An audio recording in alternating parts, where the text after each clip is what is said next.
ગીર સોમનાથના તલાલા અને સૂત્રોપાડા તાલુકામાં કમોસમી વરસાદને કારણે ખેડૂતોના પાકને વ્યાપક નુકસાન થયું છે।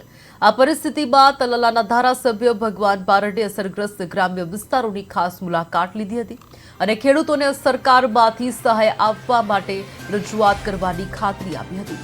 છેલ્લા કેટલાક દિવસોથી ગીર સોમનાથ જિલ્લામાં પડેલા ધોધમાર વરસાદને કારણે ખેતરો પાણીમાં ગરકાવ થઈ ગયા છે। ખાસ કરીને મગફળી, સોયાબીન, અડદ અને માંડવી જેવા પાકોને ભારે નુકસાન થયું છે, જેના કારણે ખેડૂતો મુશ્કેલીમાં મુકાયા છે। આ સ્થિતિને ધ્યાનમાં રાખીને ધારાસભ્ય ભગવાન બારડે સૂત્રોપાડા તાલુકાના પસનાવડા, ધામલેશ અને લોઢવા સહિતના ગામોની મુલાકાત લીધી હતી।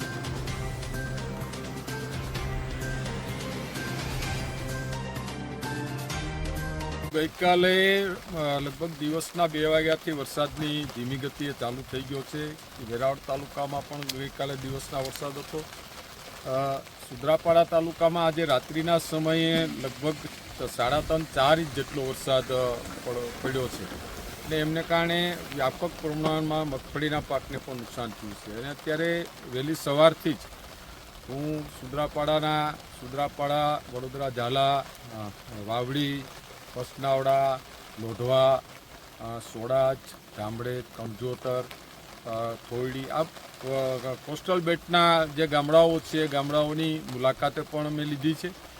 અત્યારે હું સોડાજ ગામ અને લોઢવા ગામની સીમની એક ખેતરની અંદર ઊભો છું। ત્યાં પણ આ મગફળીના પાથરાઓને જે વરસાદને કારણે અત્યારે પણ વરસાદ ચાલુ છે અને આવનારા સમયમાં પણ વરસાદની આગાહી છે, એટલે વરસાદને કારણે ઘણું બધું ખેડૂતોને અત્યારે નુકસાન થઈ રહ્યું છે અને એની જાત તપાસ કરવા માટે હું સવારથી અત્યારે મારા વિસ્તારના ગામડાઓમાં કોસ્ટલ બેલ્ટમાં સુત્રાપાડા તાલુકામાં નીકળ્યો છું।